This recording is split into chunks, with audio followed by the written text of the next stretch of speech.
Hello everyone, welcome on P mathematics. इस video में हम जून 2017 के रियल एनालिसिस से पार्ट सी के जो क्वेश्चंस आए हैं उनका सोल्यूशन देखेंगे। अगर आपको सोल्यूशन समझ आए तो प्लीज़ लाइक करें, शेयर करें और चैनल को सब्सक्राइब करें। फर्स्ट क्वेश्चन स्टार्ट करते हैं। क्वेश्चन में गिवन है a n be a sequence of real numbers. A n एक सीक्वेंस है रियल नंबर्स की। सेटिस्फाइंग द कंडीशन, सेटिस्फाई क्या कर रही है इस कंडीशन को। कंडीशन है a n minus one is less than infinity for n equal to 1 to infinity. ठीक है, मतलब एन की वैल्यू 1 टू इन्फिनिटी रखेंगे, देन इस कंडीशन को a n minus one less than infinity, इस कंडीशन को सेटिस्फाई करनी चाहिए सीक्वेंस। इस तरह की कोई हमें सीक्वेंस कंसिडर करनी है।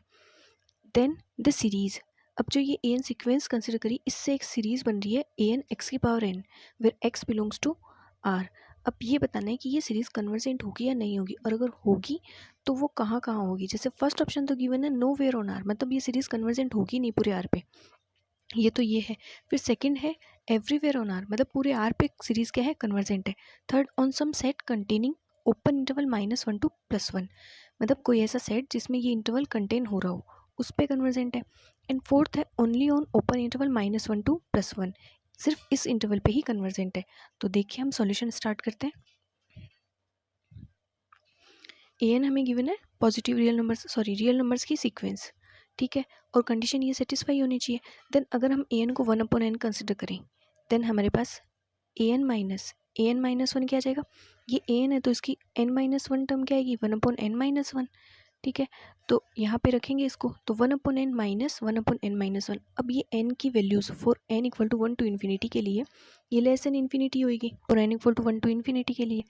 देन अगर हम x को -1 कंसिडर करें, क्योंकि x क्या है, r से बिलोंग कर रहा है, मतलब -इन्फिनिटी टू +इन्फिनिटी कोई भी वैल्यू ले सकते हैं। तो अगर हम x को -1 लें तो, और ए एन क्या है हमारे पास 1/n, तो सीरीज क्या बनेगी x की पावर n। इस तरह से तो ली हुई है ए एन एक्स की पावर n, तो x क्या है -1 एंड ए एन है 1/n, तो सीरीज बन जाएगी -1 की पावर n/n फिर n equal to 0 to infinity. अब लेबनीज टेस्ट से ये सीरीज कन्वर्जेंट होती है।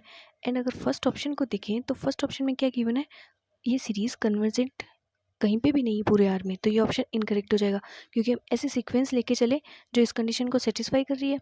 प्लस यहाँ से हमें ये मिला ए एन एक्स की पावर n किसी x बिलोंग्स टू आर के लिए, मतलब x को हमने -1 लिया, देन वो जो सीरीज बनी हमारे पास -1 की पावर n/n वो कन्वर्जेंट है।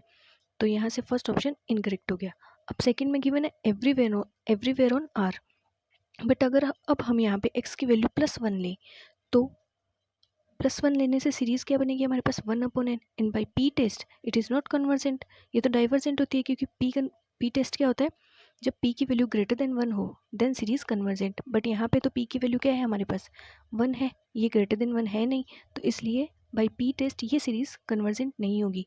बट ये जो सीक्वेंस ली थी हमने 1/n, ये उस कंडीशन को सेटिस्फाई कर रही है। तो यहाँ से सेकेंड ऑप्शन भी इनकरेक्ट हो जाएगा, क्योंकि ऐसा नहीं है कि ये नो वेयर कन्वर्जेंट, हमें कन्वर्जेंट भी मिली, और एवरीवेयर कन्वर्जेंट नहीं कह सकते, क्योंकि हमें +1 पे कन्वर्जेंट नहीं मिली सीरीज। अब नेक्स्ट थर्ड और फोर्थ ऑप्शन को देखिए, वही है सीरीज सीक्वेंस हमने ली 1/n। अब अगर रेडियस ऑफ कन्वर्जेंस देखें तो वो क्या आएगी 1। हम आर से निकालते हैं किसी सीक्वेंस के लिए, सीरीज के लिए, वो किस तरह से निकालते हैं, जैसे 1/r फॉर्मूला होता है limit n tends to infinity an + 1/an। तो यहाँ से जब फॉर्मूले में हम वैल्यू रखेंगे तो सिंप्लीफाई होकर वैल्यू आ जाएगी हमारे पास r की 1, तो इसकी रेडियस ऑफ कन्वर्जेंस आ गई 1।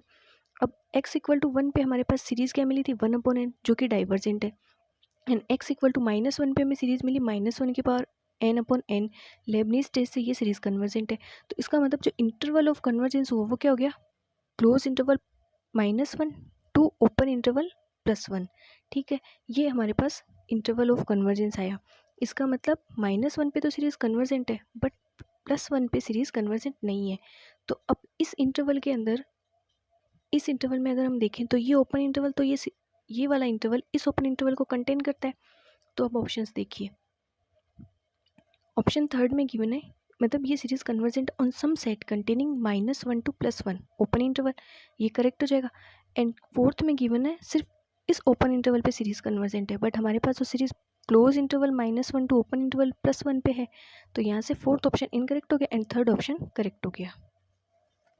Next question, for a b belongs to natural number consider the sequence d n equal to, ये सीक्वेंस इस तरह से गिवन है, यहाँ पे ये एन ए, इसका क्या मतलब है, n factorial upon a factorial n minus a factorial, मतलब एक तरीके से हम बोल सकते हैं एन सी ए, ये है, ये इसको डिनोट किया गया है, एंड यहाँ पे एन सी बी, तो फॉर्मूला क्या होता है, n factorial upon a factorial n minus a factorial, जैसे हम एन सी आर नहीं लिखते, एन सी आर का फॉर्मूला, वो फॉर्मूला ओपन होगा यहाँ पे। For n is greater than a b which of the following statements are true as n tends to infinity. First option given है dn converse for all values of a b, second dn converse if a is less than b, third dn converse if a equal to b, and fourth dn converse if a greater than b। देखिए solution, dn पहले हम dn को थोड़ा simplify कर लेते हैं। dn क्या given है, एन ए, तो इसको लिखेंगे इस तरह से n factorial upon a factorial n minus a factorial, इसी तरह से इसको लिखेंगे n factorial upon b factorial into n minus b factorial, थोड़ा सिंप्लीफाई कर लेंगे तो n factorial divided by a factorial n minus a factorial और multiply by b factorial n minus b factorial upon n factorial. तो यहाँ से ये N factorial तो कैंसिल हो जाएगा ये, और यहाँ से हमारे पास वैल्यू क्या आ जाएगी, ये बी और ये ए, तो ये B factorial upon a factorial, यहाँ से एन माइनस बी एंड यहाँ से एन माइनस ए, तो क्या आ जाएगा n minus b factorial divided by n minus a factorial. अब देखो ऑप्शन सेकंड में क्या गिवन है, ये डी एन कन्वर्स करेगी if a is less than b, तो यहाँ से हमारे पास डी एन, तो डी एन क्या है हमारे पास b factorial divided by a factorial n minus b factorial divided by n minus a factorial, and condition है a is less than B, इस पे ये कन्वर्जेंट है या नहीं ये चेक करना हमें। तो अगर हम ए को 1 लें और बी को 2 लें तो 1 इज़ लेस देन 2, तो यहाँ से वैल्यूज अप्लाई करेंगे यहाँ पे, तो क्या जाएगा 2 फैक्टोरियल बी की जगह 2 एंड ए की जगह 1, 2 factorial upon a factorial and multiply में n minus 2 factorial upon n minus 1 factorial, 2 factorial 2 होता है, 1 फैक्टोरियल 1 होता है, तो आ जाएगा 2 एन माइनस 2 फैक्टोरियल, और एन माइनस 1 फैक्टोरियल को किस तरह से ओपन करेंगे हम, जैसे हम एन फैक्टोरियल को करते हैं एन इंटू एन माइनस 1, तो एन माइनस 1 का क्या आ जाएगा n minus 1 into n minus 1 minus 1 factorial, मतलब एन माइनस 2 फैक्टोरियल आ जाएगा, तो ये एन माइनस 2 फैक्टोरियल और ये एन माइनस 2 फैक्टोरियल दोनों कैंसिल हो जाएंगे और वैल्यू क्या बचेगी हमारे पास 2 अपॉन एन माइनस 1। अब अगर n tends to infinity apply करेंगे तो डी एन 0 की तरफ टेंस करेगा, देन ये जो सीरीज़ होगी सीक्वेंस होगी डी एन वो कन्वर्स करेगी ए लेस देन बी के लिए, तो यहाँ से हमारा सेकंड ऑप्शन तो करेक्ट हो जाएगा। पार्ट सी से क्वेश्चन देख रहे हैं हम तो सारे ऑप्शंस को चेक करने पड़ेंगे, तो ए लेस देन बी की कंडीशन में तो हमें क्या मिला एन टेंस टू इन्फिनिटी पे सीक्वेंस 0 पे कन्वर्स कर रही है। अब सेकंड फिर बाद में देखिए थर्ड ऑप्शन में गिवन है if a equal to b, तो ए को भी 1 ले लेते हैं और बी को भी 1 ले लेते हैं, तो उस कंडीशन में डी एन क्या आ जाएगा 1 factorial upon 1 factorial n minus 1 factorial n minus 1 factorial, मतलब यहाँ से डी एन की वैल्यू 1 मिली, तो इसका मतलब सीक्वेंस कन्वर्स कर रही है 1 पे ए इक्वल टू बी के लिए, तो थर्ड ऑप्शन में यहाँ से करेक्ट हो जाएगा। अब फोर्थ ऑप्शन में गिवन है if a is greater than b, तो अब ए को 2 ले लेंगे बी को 1 ले लेंगे, तो डी एन कन्वर्ट हो जाएगी 1 factorial n minus 1 factorial divided by 2 factorial into n minus 2 factorial. अब यहाँ से एन माइनस 1 को सिंप्लीफाई करेंगे तो n minus 1 multiply n minus 2 factorial, ये एन माइनस 2 से ये एन माइनस 2 कैंसिल हो जाएगा, देन बचेगा n minus 1 upon 2 as n tends to infinity, ये जो वैल्यू होगी एन टेंस टू इन्फिनिटी पे इन्फिनिटी की ओर टेंस करेगी, और जब इन्फिनिटी की ओर टेंस करेगी मतलब सीक्वेंस जो होगी वो कन्वर्जेंट नहीं होगी। देन क्या ऑप्शन है फोर्थ में गिवन है d n converges if a greater than b, but हमारे पास तो ये सीरीज कन्वर्जेंट नहीं मिली, सॉरी सीक्वेंस कन्वर्जेंट नहीं मिली, तो ये ऑप्शन इनकरेक्ट हो गया। एंड फर्स्ट में गिवन है d n converges for all values, but a greater than b के लिए कन्वर्स नहीं कर रही है, तो फर्स्ट ऑप्शन भी इनकरेक्ट हो गया, तो सेकंड एंड थर्ड करेक्ट हो गए एंड फर्स्ट और फोर्थ इनकरेक्ट हो गए। नेक्स्ट क्वेश्चन देखिए, let fx equal to tan inverse x where x belongs to R, then there exists a polynomial px satisfy px f dash x equal to 1 for all x, second fn 0 equal to 0 for all positive even integers n, third the sequence fn 0 is unbounded, and fourth fn 0 equal to 0 for all n। तो देखिए solution, f x given है tan inverse x where x belongs to R and f dash x क्या हो जाएगा यहाँ से tan inverse x का differentiation 1/1 plus x square. अब ऑप्शन देखिए, ऑप्शन फर्स्ट में गिवन है, ये तो हमें एफ एक्स गिवन है, देखो फिर फर्स्ट ऑप्शन में गिवन है there exist a polynomial p x satisfying p x f dash x equal to 1 for all x. तो अब हमने देखो क्या किया, पहले इसका डिफ्रेंशिएशन किया तो हमारे पास एफ डैश एक्स आया 1/1 प्लस एक्स स्क्वायर।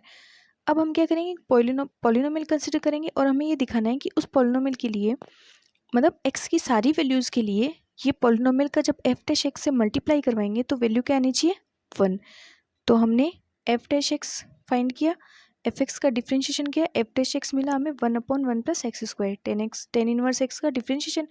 देन हम पी एक्स को कंसिडर करते हैं 1 प्लस एक्स स्क्वायर, क्योंकि वहाँ पे कंडीशन ये देयर एक्जिस्ट, अगर मतलब यहाँ पे कंडीशन होती है कि फॉर ऑल पॉलिनोमियल्स या फिर मतलब जितने भी हम पॉलिनोमियल हैं उन सब के लिए, बट यहाँ पे देयर एक्जिस्ट पॉलिनोमियल, तो हम एक पॉलिनोमियल कंसिडर करते हैं 1 plus x square. Then p x f dash x क्या होगा 1 प्लस एक्स स्क्वायर और मल्टीप्लाई करेंगे 1/1 प्लस एक्स स्क्वायर, ये एफ डैश एक्स की वैल्यू। तो यहाँ से हमें वैल्यू क्या मिलेगी, ये दोनों कैंसिल हो जाएंगे जब 1 फॉर ऑल एक्स। इसका मतलब फर्स्ट ऑप्शन हमारा करेक्ट हो गया, क्योंकि उसमें ये गिवन है there exist a polynomial p x, तो हमने पॉलिनोमियल कंसिडर किया 1 plus x square. Then p x f dash x क्या आ गया हमारे पास 1 फॉर ऑल एक्स, तो ऑप्शन फर्स्ट करेक्ट हो गया। फिर सेकेंड ऑप्शन में देखो गिवन है f n zero equal to 0 for all positive even integers n, मतलब इसका डिफ्रेंशिएशन करेंगे तो जितने भी even integers n N belong कर रहा है इंटीजर्स में, और जितने भी इवन इंटीजर्स होंगे उन सब के लिए एफ एन ज़ीरो हमें क्या मिलेगा 0। मतलब इसका डिफ्रेंशिएशन करना है इवन टाइम्स, अगर डिफ्रेंशिएशन करेंगे और फिर एक्स की जगह 0 रखेंगे तो वैल्यू आनी चाहिए 0, ये है ऑप्शन। तो देखिए एफ डैश 0, जब हम यहाँ से एफ डैश एक्स फाइंड कर रहे थे तो हमारे पास एफ डैश एक्स क्या आया 1/1 प्लस एक्स स्क्वायर। अब एक्स की जगह 0 रखेंगे तो वैल्यू क्या जाएगी हमारे पास 1, तो एफ डैश 0 इक्वल टू 1, ये नॉट इक्वल टू 0। फिर एफ डबल डैश एक्स वो क्या आएगा वापस, जो हमारे पास ये मिला था हमें एफ डैश एक्स, तो एफ डैश एक्स का वापस डिफ्रेंशिएशन करेंगे यू अपॉन वी वाले फॉर्मूले से, तो यू अपॉन वी वाले फॉर्मूले से क्या होगा वी का स्क्वायर नीचे एंड ऊपर पहले 1 का डिफ्रेंशिएशन वो 0 माइनस 1 को एज इट इज़ एंड नीचे इस टर्म का डिफ्रेंशिएशन जो ये है 1 प्लस एक्स स्क्वायर, तो इसका क्या हो जाएगा एक्स स्क्वायर का 2x, देन वैल्यू आ जाएगी -2x upon 1 plus x square का होल स्क्वायर। अब यहाँ पे जब x की वैल्यू 0 रखेंगे तो हमें 0 ही मिलेगा। इसी तरह से इसका जब वापस डिफ्रेंशिएशन करेंगे तो हमें क्या मिलेगा, जब क्या आएगा एफ ट्रिपल डैश 0, मतलब जब 3 बार डिफ्रेंशिएशन करेंगे तो उस कंडीशन में हमें नॉट इक्वल टू 0 मिलेगी वैल्यू। तो यहाँ से हमें क्या मिल रहा है कि जब जब अब यहाँ पे देखो 2, जब 2 बार डिफ्रेंशिएशन किया उस कंडीशन में 0 मिला, फिर जब 4 टाइम्स करेंगे तब हमें 0 मिलेगा। इसका क्या मतलब है f n 0 equal to 0 for all positive even integers, मतलब जब जब इवन टर्म आएगी इवन टाइम्स हम क्या करेंगे डिफ्रेंशिएशन करेंगे, तो उस कंडीशन में हमारे पास 0 अप्लाई करने पे वैल्यू क्या मिल रही है 0 मिल रही है, एंड ओड पे हमें 0 नहीं मिल रही है, तो हमारा सेकंड ऑप्शन भी करेक्ट हो जाएगा, क्योंकि सेकंड ऑप्शन में ये गिवन है f n 0 equal to 0 for all positive even integers n, then second option भी करेक्ट हो गया। अब थर्ड और फोर्थ को चेक करते हैं। थर्ड में गिवन है sequence f n 0 is unbounded and fourth में f n 0 equal to 0 for all n. अब देखो अभी हमने ये तो इसी से हो गया इनकरेक्ट, सेकेंड जब हमने करेक्ट किया तो f n 0 equal to 0 for all positive even integers, पर ओड के लिए ये इंटीजर ओड इंटीजर्स के लिए ये क्या आया था नॉट इक्वल टू 0, देन ये ऑप्शन तो यहीं से इनकरेक्ट हो गया। अब एफ एन 0 बाउंडेड और अनबाउंडेड और चेक कर लेते हैं। अब हमारे पास एफ एन 0 क्या मिल रहा है 0 for all even integers, and अगर हम देखें एफ एन 0 ओड इंटीजर्स के लिए 0 नहीं है, तो ओड इंटीजर्स क्या होंगे ये इनफाइनाइट ही होंगे, इसका मतलब जो एफ एन 0 होगा वो अनबाउंडेड होगा फॉर ओड इंटीजर्स के लिए। तो यही कंडीशन है, क्योंकि 0 तो उन टर्म्स के लिए है जहाँ जहाँ इवन इंटीजर्स आ रहे हैं, इवन इंटीजर्स के लिए एफ एन 0 की वैल्यू क्या मिल रही है हमें 0 मिल रही है, बट ओड के लिए तो 0 नहीं मिल रही है। इसका मतलब जो थर्ड ऑप्शन में गिवन है the sequence f n 0 is unbounded, तो वो क्या हो जाएगा ऑप्शन करेक्ट हो जाएगा, एंड ये फोर्थ ऑप्शन इनकरेक्ट हो गया। Next question, if lambda n is equal to integration 0 to 1 plus t की power n d t for n belongs to natural number, then first option है lambda n does not exist for some n, second lambda n exist for every n, and the sequence is unbounded. Third, lambda n exists for every n and the sequence is bounded. And fourth, limit n tends to infinity lambda n की power 1 upon n equal to 1. तो देखिए solution, इसके मतलब इसी के ऊपर condition है और बताना है कौन से ऑप्शन करेक्ट होंगे.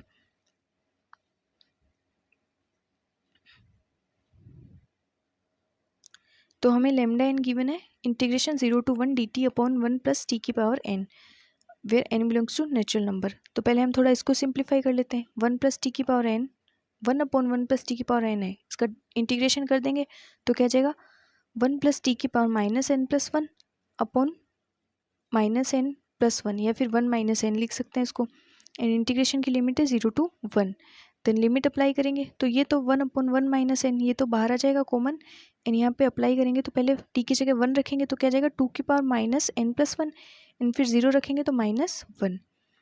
और इसको थोड़ा और सिंप्लीफाई कर लेते हैं तो इसको क्या लिख सकते हैं हम 1 अपॉन 2 की पावर n माइनस 1 और ये माइनस 1 एज इट इज़. और फिर ये यहाँ पे 1 माइनस एन है तो इसको n माइनस 1 की फॉर्म में लिख लेंगे तो 1 अपॉन n माइनस 1, और ये आ जाएगा माइनस 1 क्योंकि माइनस दोनों तरफ से कॉमन ले लेंगे ना, तो यहाँ से तो आ जाएगा n माइनस 1 1 माइनस एन का, और यहाँ से आ जाएगा 1 माइनस 1 अपॉन 2 की पावर n माइनस 1. तो ये हमारे पास लेमडा इस तरह से सिंप्लीफाई होके आ गया. अब हम ऑप्शंस को चेक करते हैं. फर्स्ट इसका देखो लेमडा 1 क्या मिला हमें यहाँ से. जब एक और कंडीशन है क्योंकि फर्स्ट ऑप्शन में क्या गिवन है हमें lambda n does not exist for some n. अब हम ये चेक करते हैं कि लेमडा एन एग्जिस्ट करता है कि नहीं. तो पहले एन की जगह 1 रखेंगे और इंटीग्रेशन करेंगे तो क्या जाएगा, ये गिवन है हमें 1 अपॉन 1 प्लस टी की पावर एन. देन एन की जगह 1 रखेंगे तो इंटीग्रेशन क्या आएगा 1 upon 1 plus t n d t, मतलब ये इंटीग्रेशन आएगा इस तरह से. तो इसका इंटीग्रेशन करेंगे तो 1 upon T 1 upon 1 plus T, इसका इंटीग्रेशन हो जाएगा log 1 plus T. And limit apply करेंगे 0 to 1. देन पहले टी की जगह 1 रखेंगे तो log 2, फिर 1 रखेंगे 0 रखेंगे तो log 1. देन वैल्यू क्या आ गई log 2 माइनस log 1, log 1 0, तो वैल्यू बचेगी हमारे पास log 2. तो लिमिट एग्जिस्ट कर रही है, लेमडा 1 एग्जिस्ट है n इक्वल टू 1 के लिए. फिर 2 के लिए देखेंगे तो ये 2 के लिए भी एग्जिस्ट है. इसका मतलब क्या मिल रहा है हमें लेमडा n तो एग्जिस्ट मिल रहा है, एंड यहाँ पे गिवन है lambda n does not exist, तो ये ऑप्शन तो इनकरेक्ट हो गया. फिर सेकंड में गिवन है lambda exist for every n and the sequence is unbounded. तो देखिए अगर हम लिमिट अप्लाई करें n tends to infinity lambda, हमारे पास लेमडा n क्या मिला, यहाँ से थोड़ा जब हमने सिंप्लीफाई करके लिखा 1 अपॉन n माइनस 1 मल्टीप्लाई में है 1 माइनस 1 अपॉन 2 की पावर n. जब यहाँ पे हम n tends to infinity apply करेंगे तो ये 1 अपॉन इन्फिनिटी क्या मिलेगा हमें 0. इसका मतलब जो सीक्वेंस है लेमडा n एक सीक्वेंस दी हुई है वो कन्वर्जेंट है, 0 पे कन्वर्स कर रही है. और अगर कोई कन्वर्जेंट सीक्वेंस होती है वो क्या होती है बाउंडेड भी होती है. तो यहाँ से हमें सीक्वेंस कन्वर्जेंट प्लस बाउंडेड मिली. एंड सेकेंड ऑप्शन में गिवन है सीक्वेंस इज अनबाउंडेड, तो ये ऑप्शन इनकरेक्ट हो गया. एंड थर्ड ऑप्शन में गिवन है lambda n exist for every n and the sequence is bounded, तो ये ऑप्शन यहाँ से करेक्ट हो गया क्योंकि सीक्वेंस ये जो लेमडा एन है ये एवरी एन के लिए एग्जिस्ट है, एंड ये जो सीक्वेंस है ये क्या है बाउंडेड है, तो थर्ड ऑप्शन करेक्ट हो गया. फिर फोर्थ और चेक कर लेते हैं. फोर्थ ऑप्शन में गिवन है limit n tends to infinity lambda n की पावर 1 अपॉन एन. अब ये क्या होता है limit n tends to infinity, जैसे ए एन की पावर 1 अपॉन एन वो किसके इक्वल होता है limit n tends to infinity a n plus 1 upon a n. तो यहाँ पे लेमडा एन है तो lambda n plus 1 upon lambda N, और हमारे पास लेमडा एन क्या है हमने सिंप्लीफाई करके वैल्यू निकाली थी. लेमडा एन है 1 upon n minus 1 1 minus 1 upon 2 की पावर एन माइनस 1.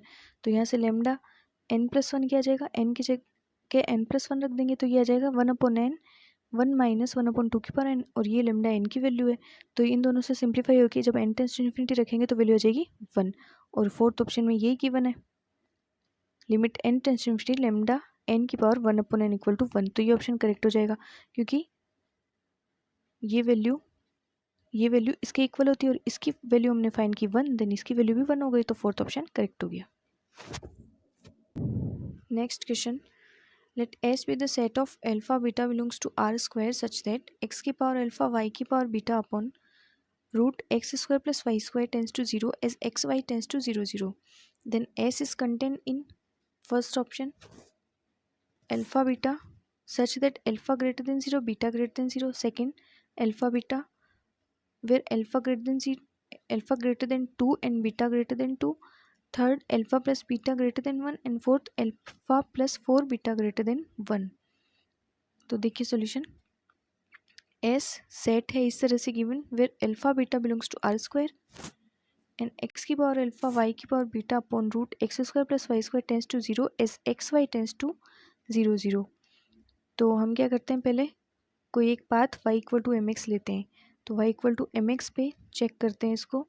तो क्या आ जाएगा, x की जगह जब हम y की जगह जब हम एम एक्स रखेंगे तो x की पावर अल्फा मल्टीप्लाई में एम एक्स की पावर बीटा, y की पावर बीटा ना, तो y की जगह एम एक्स रखेंगे तो एम एक्स की power beta upon root x square plus m x square.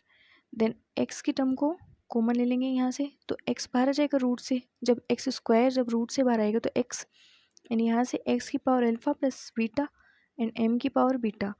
अब ये क्या वैल्यू आ जाएगी, ये x की पावर 1 है और ये x की पावर अल्फा प्लस बीटा है। तो यहाँ से वैल्यू क्या आएगी, x की power alpha plus beta -1 and ये m की टर्म बचेगी। अब जब x टेंस टू 0 रखेंगे तो वैल्यू क्या आएगी, x टेंस टू 0 पे ये वैल्यू 0 कब होगी, जब अल्फा प्लस बीटा -1 ये वैल्यू ग्रेटर देन 0 होगी। उस कंडीशन में जब हम x की वैल्यू 0 अप्लाई करेंगे तो ये वैल्यू 0 होगी। अगर सपोज ये जो अल्फा प्लस बीटा -1 है, अगर ये लेस देन 0 हो, तो अगर ये वैल्यू पूरी लेस देन 0 होगी तो वैल्यू क्या आ जाएगी x की 1/x, x कुछ इस तरह से लिखा जाएगा। क्योंकि यहाँ पे अगर ये वैल्यू लेस देन 0 हुई तो उस कंडीशन में ये वैल्यू नेगेटिव आएगी और ये नेगेटिव तब x की पावर नेगेटिव होगी। तो इसको हम इस तरह से लिखेंगे कुछ 1/x की पावर अल्फा प्लस बीटा -1 कुछ इस तरह से, क्योंकि अगर ये नेगेटिव टर्म में होगी तो हम इसको इस तरह से लिखेंगे। और जब यहाँ पे x टेंस टू 0 अप्लाई करेंगे तो ये इन्फिनिटी की ओर टेंस करेगा। देन ये वैल्यू 0 कब होगी, जब alpha plus beta -1 greater than 0, तभी ये 0 की ओर टेंस करेगी वैल्यू। अदरवाइज अगर ये लेस देन 0 हुआ तो ये इन्फिनिटी की ओर टेंस कर रही है। तो इसका मतलब alpha plus beta -1 greater than 0, उसी कंडीशन में ये वैल्यू हमें टेंस टू 0 मिलेगी। तो यहाँ से हम लिख सकते हैं alpha plus beta greater than 1। अब ऑप्शन चेक करिए, देखिए। देन थर्ड ऑप्शन तो करेक्ट हो गया। फर्स्ट ऑप्शन में गिवन है alpha greater than 0 and beta greater than 0। अगर देखो अल्फा भी ग्रेटर देन 0 है एंड बीटा भी ग्रेटर देन 0 है तो इनका जो सम होगा वो भी ग्रेटर देन 0 होगा। एंड एक और कंडीशन देखो, alpha plus beta greater than 1 भी होंगे। क्यों, क्योंकि यहाँ हमने देखा था alpha plus beta -1 greater than 0, इस कंडीशन में ये वैल्यू क्या हो रही है, टेंस टू 0 है। तो यहाँ से अगर हम देखें कि alpha plus beta greater than 1 अगर नहीं हुए, अगर ये लेस देन 1 हुए तो ये 1 है, और इससे अगर कोई वैल्यू छोटी हुई जैसे 1/2 तो ये ओवरऑल वैल्यू क्या आ जाएगी, नेगेटिव आ जाएगी। और नेगेटिव वाली वही कंडीशन की अगर नेगेटिव वैल्यू आई तो ये 1/x की पावर कुछ इस तरह से यहाँ पे वैल्यू आएगी। Then x tends to 0 apply करते ये इन्फिनिटी की ओर टेंस करेगी, तो ये कंडीशन सेटिस्फाई नहीं होगी। तो यहाँ से हमें क्या मिलेगा, अगर alpha greater than 0 beta greater than 0 then alpha plus beta also greater than 0 and alpha plus beta is greater than 1। Then यहाँ से हमें क्या मिलेगा, इफ़ अगर अल्फा 1 हो एंड बीटा भी 1 हो तो हमें वैल्यू क्या मिल जाएगी, x की पावर 2 - 1 m की power beta √1 plus m square. Then यहाँ पे जब हम अप्लाई करेंगे लिमिट x टेंस टू 0 तो ये वैल्यू टेंस करेगी 0 की तरफ। तो फर्स्ट ऑप्शन यहाँ से करेक्ट हो जाएगा। फर्स्ट ऑप्शन भी करेक्ट हो गया, थर्ड पहले ही करेक्ट कर दिया था। अब सेकंड और फोर्थ को चेक कर लेते हैं। सेकंड ऑप्शन में गिवन है if alpha greater than 2 beta greater than 2। Then यहाँ से हमें क्या मिलेगा, देखो अगर अल्फा ग्रेटर देन 2 है एंड बीटा भी ग्रेटर देन 2 है तो अल्फा प्लस बीटा जो होगा वो ग्रेटर देन 4 होगा, ठीक है। और यहाँ से हमने भी देखा था कि अल्फा प्लस बीटा क्या है, ग्रेटर देन 1 है, और उसमें कंडीशन दी है alpha plus beta greater then 4 है। बट हमारे पास कंडीशन ये होनी चाहिए कि alpha plus beta greater than 1 है, और यहाँ से हमें मिल रहा है alpha plus beta greater then 4 है। तो इस वजह से ये सेकंड ऑप्शन जो है ये इनकरेक्ट हो जाएगा। एंड फोर्थ में गिवन है अल्फा प्लस 4 बीटा। तो अल्फा प्लस 4 बीटा इसको हम क्या लिख सकते हैं, alpha plus beta plus 3 beta.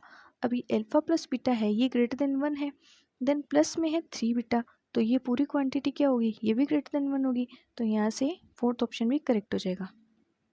Next question, let alpha equal to 0.101111 कुछ इस तरह से अल्फा की वैल्यू गिवन है, और ये रियल नंबर है written in base 10, that is the nth digit of alpha is 1 unless n is of the form k plus 1 upon 2 minus 1, in which case it is 0. Choose all the correct statements from below. First option है alpha is rational number, second alpha irrational number, and third for every integers q greater than equal to 2 there exists an integer r is greater than equal to 1 such that r upon q is less than alpha less than r plus 1 upon q. And fourth, alpha has no periodic decimal expansion. अब जो periodic decimal expansion होता है वो क्या होता है, जैसे 1/3 है तो ये एक रेशनल नंबर है, और इसको जब हम इसको थोड़ा सॉल्व करें तो हम क्या लिख सकते हैं, देखो मतलब इसको डिवाइड करें, जैसे 1 को 3 से डिवाइड करें तो क्या आएगा हमारे पास 0.333, मतलब यहाँ पे देखो ये 333 ये रिपीट हो रहा है ना, ये होता है पीरियोडिक डेसिमल। इसे मतलब ये होता है पीरियोडिक डेसिमल एक्सपेंशन, कुछ इस तरह से जब मतलब कुछ एक टाइम बाद कुछ पॉइंट्स ऐसे रिपीट होने लगे, ठीक है, तो वो पीरियोडिक डेसिमल को रिप्रेजेंट करता है। और जो पीरियोडिक डेसिमल होता है ये रेशनल नंबर्स में ही मिलता है, इरेशनल नंबर्स में पीरियोडिक डेसिमल नहीं होता। तो देखिए अब हमारे क्वेश्चन में अल्फा गिवन है हमारे पास कुछ इस तरह से 0.1011011110। अब देखो यहाँ पे हमें पहले क्या मिल रहा है, जैसे 10 फिर 110 फिर 1110, तो यहाँ पे ये कंटिन्यूटी नहीं है जैसे उसमें थी 333, यहाँ पे तो पहले 10 फिर 110 फिर 1 3 टाइम्स रिपीट फिर 1 4 टाइम्स रिपीट, तो इसमें पीरियोडिक डेसिमल तो नहीं मिल रहा है, तो इसका मतलब अल्फा के पास में पीरियोडिक डेसिमल एक्सपेंशन नहीं है। और अगर x कोई भी नंबर है x, वो इरेशनल कब होता है, जब उसके पास में पीरियोडिक डेसिमल एक्सपेंशन नहीं होता है। देन अब हमारे ऑप्शंस को देखो, सेकंड में गिवन है इरेशनल नंबर, तो ये करेक्ट है क्योंकि फोर्थ ऑप्शन क्या गिवन है, इसके पास में नो पीरियोडिक डेसिमल एक्सपेंशन, तो ये हमने देखा इस अल्फा के पास में कोई भी पीरियोडिक डेसिमल एक्सपेंशन नहीं है, तो इसका मतलब फोर्थ और सेकंड ऑप्शन तो करेक्ट हो गए क्वेश्चन में। तो फर्स्ट इनकरेक्ट हो गए, सेकंड और फोर्थ करेक्ट हो गए। अब थर्ड को चेक करना है बस। थर्ड में गिवन है for every integer q greater than equal to 2 such that there exist r greater than equal to 1। किस तरह से, r upon q less than alpha less than r plus 1 upon q। तो अगर हम यहाँ पे r को 1 कंसिडर करें एंड q को 2, क्योंकि r हमें दिया greater than equal to 1 and q हमें गिवन है ग्रेटर देन इक्वल टू 2, तो अगर हम r को कंसिडर करें 1 एंड q को 2 तो हमें क्या मिलेगा फॉर्मूले में, यहाँ पे क्या गिवन है r अपॉन क्यू, r हमने 1 लिया q हमने 2 लिया, तो 1 upon Q less than alpha less than r plus 1, यानी 2 अपॉन क्यू की वैल्यू भी 2, तो यहाँ से क्या वैल्यू आई हमारे पास 0.5 less than alpha less then 1। और हमारे पास क्वेश्चन में गिवन क्या है, अल्फा क्या गिवन है हमारे पास 0.1, मतलब 0.111 कुछ इस तरह से 0.1, मतलब आगे के अगर हम टर्म को छोड़ दें तो सिर्फ 0.1, और वहाँ पे क्या गिवन है कि जो अल्फा है वो लेस देन है 0.5 से, ग्रेटर देन है 0.5 से, बल्कि हमारे पास अल्फा की वैल्यू तो 0.1 है, तो ये 0.5 से ग्रेटर देन कैसे हुई, 0.1 तो मतलब इससे हम कॉन्ट्राडिक्शन मान सकते हैं, 0.1 तो ग्रेटर देन नहीं होता 0.5 से, ये तो ग्रेटर देन नहीं होता, तो यहाँ से हमें कॉन्ट्राडिक्शन मिल गया, इसलिए थर्ड ऑप्शन हमारा इनकरेक्ट हो गया। अब ये एक नेक्स्ट क्वेश्चन है, ये पॉइंट वाइज कन्वर्जेंस और यूनिफॉर्म कन्वर्जेंस पे है। तो पॉइंट वाइज कन्वर्जेंस और यूनिफॉर्म कन्वर्जेंस के जो मैंने पहले वीडियोस अपलोड किए हुए हैं उसमें आपको इसका सॉल्यूशन मिल जाएगा, तो आप वहाँ पे जाके इसको देख सकते हैं। और अगर सॉल्यूशन समझ आ रहा है तो प्लीज़ लाइक शेयर करते रहें एंड सब्सक्राइब भी करें।